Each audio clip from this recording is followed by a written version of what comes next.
Welcome to my kitchen. I'm Nina and this is Need More Time. Today we're going to make an Instant Pot chowder. It's a potato, corn, and bean chowder that is one of my family's favorites. It had the secret ingredient that we love in it is this Kite Hill non-dairy cream cheese. So let's get to it. First of all, I would recommend turning your Instant Pot on.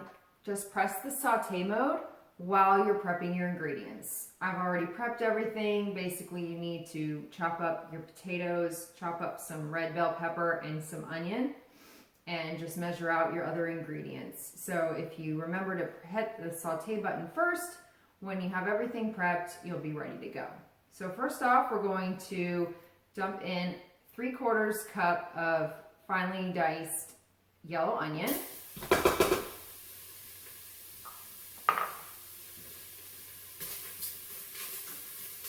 Add that there.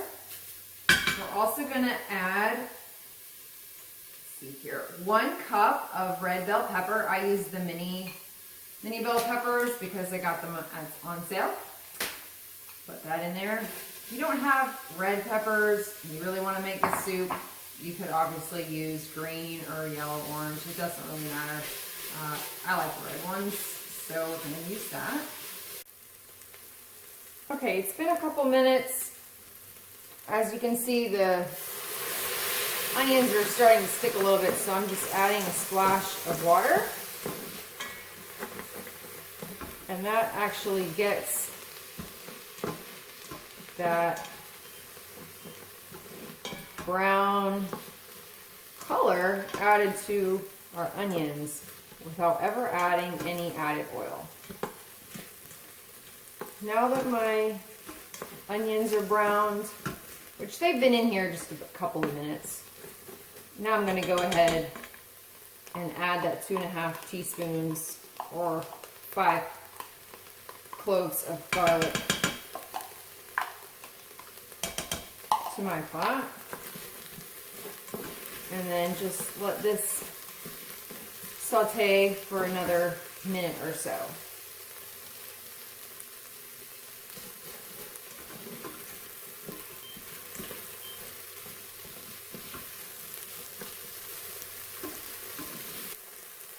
Okay, it's been another minute, so now my garlic and onions and peppers are definitely sauteed. I'm going to go ahead and turn the Instant Pot off.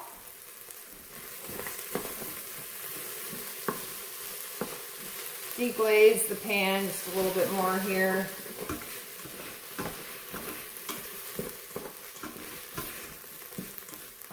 Alright, now we're going to go ahead and add our seasoning, which is 2 tablespoons of dried oregano, 1 tablespoon of basil, 2 teaspoons of garlic powder, and 1/4 teaspoon of pepper.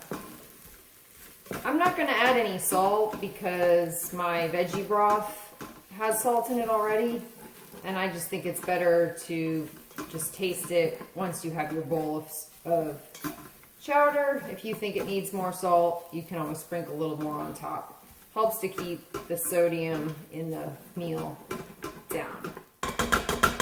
Okay, so got all our spices in there. Now add 2 cups of veggie broth.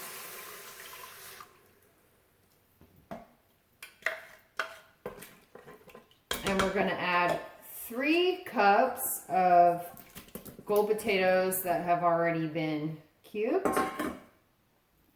And then we're going to add 4 ounces of this Kite Hill cream cheese, which is made from almond milk. It is really, really good. All right, there we have it. Now we're going to go ahead and seal the Instant Pot. Make sure the top is sealed there. And set it for 3 minutes on high pressure.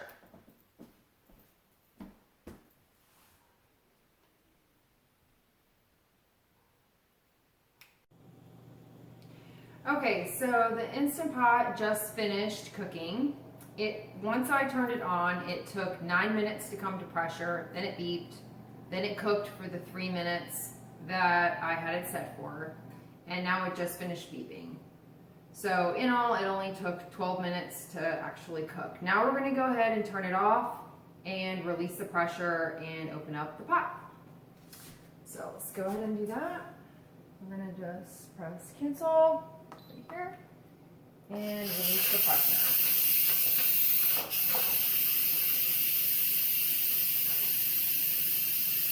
If you haven't used your Instant Pot much, just always be careful of the steam. Don't have your face anywhere near the pot when you release the pressure.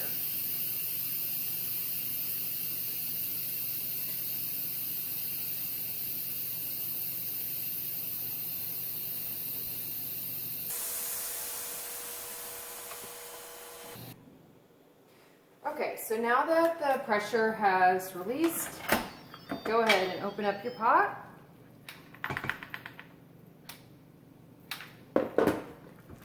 And go ahead and mix up everything in here.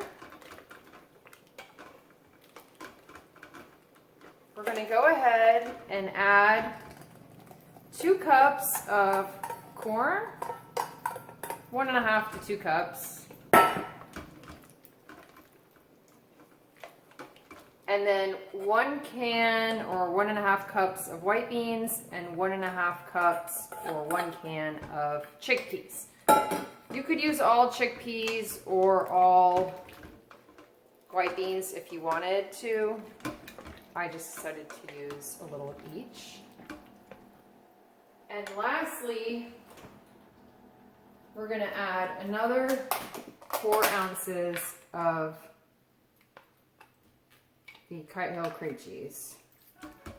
You want to just get that in there. We're not actually going to turn this on again, but it's really hot. It's still very hot, so by just mixing in that cream cheese and the corn and beans, which are already pre-cooked, so essentially we're just needing it to heat. Get that all mixed in there. And now put your lid back on. And you don't need to turn the pot on, just seal it and let it sit here for at least 5 minutes or so, or whenever you're ready to serve.